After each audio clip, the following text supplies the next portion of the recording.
the first player to be on the show twice this year. But Jonathan Taylor, you remember the last person who had over 170 scrimmage yards and a rushing touchdown against the Patriots in December? I wish I could remember who it was, MJ. Oh, it was you remember? Huh? MJ, yeah, we lost, though. Y'all got mollywopped. No, we didn't get mollywopped. It was close. Man, well, you would have been the star of the game if you won then. It was cold. It was cold in Jacksonville. Really? Y'all were in Jacksonville? Yep. Who was the quarterback? It was a close game, 24-21. I think David Garrard was there. Oh, yeah. It was nice. Oh, y'all were pretty good then. Yeah, we were solid. We was rolling. Right. Okay. Well, Jonathan Taylor, he got his tonight. Another one of my records broken. What's that? Another one of my records broken.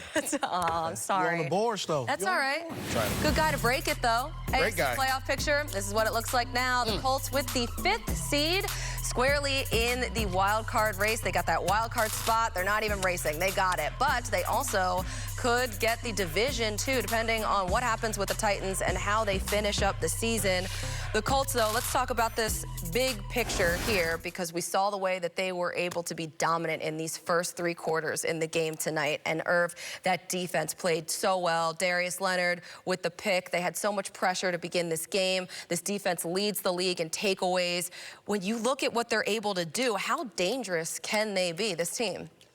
I think they're a team that no one wants to see as far as going into a playoffs, because they can take that anywhere on the road. They get to play in a dome, but you can take that kind of power run game and go somewhere where it's cold and nobody wants to tackle that big fella running down the field like that. And as long as Carson Wentz is playing within himself, Steve alluded to something right then when Carson Wentz threw that interception. Even in the green room, we all started to, here it goes. And they didn't go back to him after that. It was all Jonathan Taylor. We're running the football. We're not doing it. Because what I talked about in the pregame, that they're going to make sure that game doesn't come down to Carson Wentz and Bill Belichick. They did not want that game to come down to Carson Wentz and Bill Belichick, and that's why Frank Wright did the right thing. We're not talking about Carson as if we're saying he can't play football. No. We're just saying if you depend on Carson Wentz to lead your team up and down the field, he will make some inerrant throws and he will make some decisions that make you want to pull your hair out. Yeah, it's so funny, Steve, because we talked about it in the pregame, to how Frank said, we believe in the quarterback. Yeah. We let the quarterback make decisions right here. You know what that's called? You know what that's called in counseling? Right. That's called a sandwich. Compliment, criticism, and then finish the other piece of bread, compliment. Bang. That's what it is. Well, the other thing is this.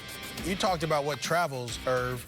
A defense travels as well, right? Yeah. And the way this defense performed, the way Darius Leonard got after with those interceptions, that stiff arm return, it kind of got them back on track. Oh yeah, right. They were kind of folding down the stretch a little bit, and then this defense stepped up and made some big time plays.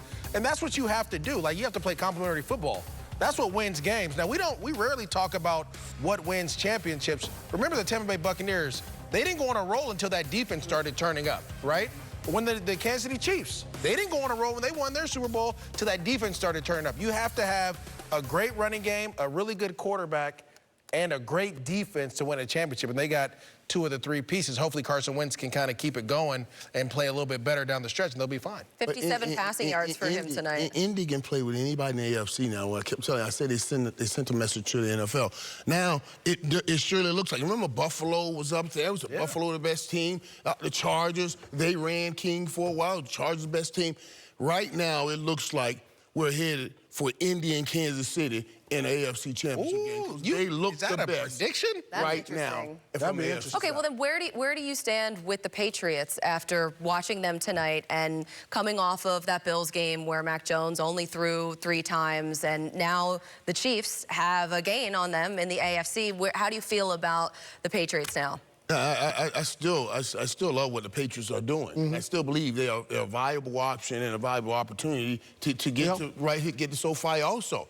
But we just watched what Indy did, and Indy sent the message: when we see you again, this is what we're going to do again. I love it. That's exactly why they did it that way. What Frank Wright did is what Bill Belichick does. He takes away what's your best asset. He took away the running game. He made the New England Patriots and Mac Jones beat them, and unfortunately, with a lackluster wide receiver crew, they didn't have enough. With so much on the line, the Colts, they get it done 27-17 over the Patriots. And come right back here on Monday because